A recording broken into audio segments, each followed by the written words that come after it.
Yesu azoza abantu abamwizeye bakiriyo batarapfa bose. Bisigura ngo nuno munsi Yesu arashobora kuza.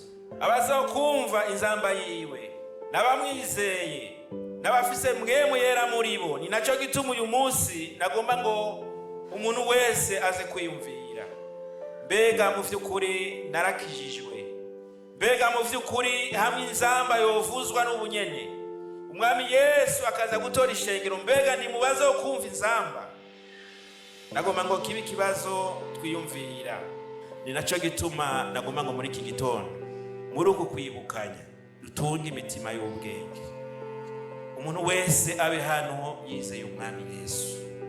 Umuntu wese abe hano umutima wiwe yarawaye Kristo, kuko umwanya n'umwanya inzamba iravuga, kandi abamwizeye baramusanganira bisisigare mu magogo.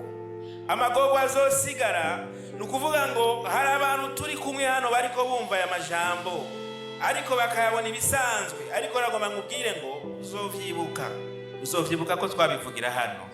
Benshi bazogerageza guhunga, ariko ntibizoborohera.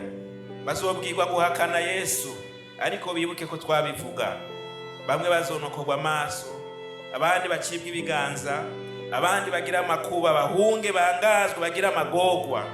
Ariko urahiriwe uri ngaha uyu munsi, wohitamo kwizera Yesu.